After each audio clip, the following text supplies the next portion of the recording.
کہانی کا آغاز ایک ایسے مستقبل سے ہوتا ہے جہاں دنیا ایک بار پھر وائرس کے خوفناک اثرات سے دوچار ہے۔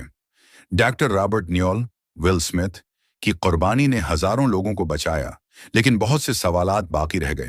اس فلم کے آلٹرنیٹ اینڈنگ کے مطابق رابرٹ نیول زندہ بچ جاتا ہے اور ایک محفوظ زون میں پہنچ جاتا ہے۔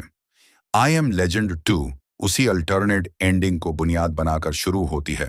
پہلا حصہ، نئی دنیا، نئی جنگ۔ ڈاکٹر نیول اب ایک محفوظ زون میں موجود ہے جہاں چند بچ جانے والے انسان ایک نئی دنیا کی بنیاد رکھ رہے ہیں، مگر وائرس نے ارتقاء میوٹیشن کا عمل شروع کر دیا ہے اور اب ڈارک سیکرز، رات کو نکلنے والے متاثرہ انسان، زیادہ ہوشیار، تیز اور منظم ہو چکے ہیں۔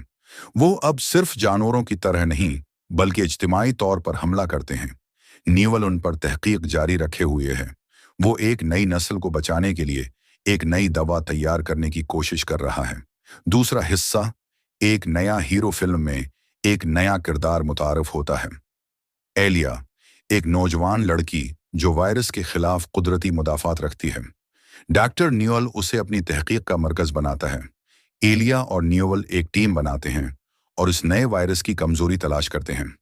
تیسرا حصہ، انسان بمقابلہ ارتقاء، ایک نئے دشمن کا انکشاف ہوتا ہے، ایک الفا لیڈر، ایک ڈارک سیکر جو نہ صرف طاقتور بلکہ ذہین بھی ہے۔ وہ اپنی قوم کو انسانوں کے خلاف منظم کر رہا ہے۔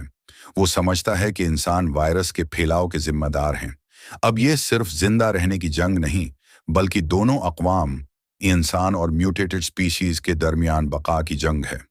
چوتھا حصہ، قربانی اور فیصلہ۔ نیول کو ایک بڑا فیصلہ کرنا پڑتا ہے، یا تو ایلیا کو قربان کر کے مکمل علاج تیار کرے یا انسانوں اور ڈارک سیکرز کے درمیان امن کا راستہ تلاش کرے۔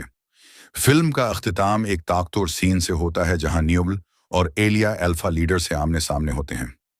نیول بات چیت کے ذریعے امن کا راستہ نکالتا ہے اور دونوں اقوام کے درمیان ایک معاہدہ ہوتا ہے۔ آخری مناظر فلم کے اختتام پر دنیا آہستہ آہستہ معمول پر آ رہی ہے۔ وائرس کی ایک نئی دوا تیار ہو چکی ہے۔ نیول ایک نئی امید بن کر ابھرتا ہے۔ دی لیجنڈ، مرکزی کردار، ول سمتھ بطور ڈاکٹر رابرٹ نیول۔ نیا کردار، ایلیا، ایک نوجوان لڑکی، قدرتی قوت مدافعت رکھنے والی۔ الفا ڈارک سیکر، نیا ذہین ولن۔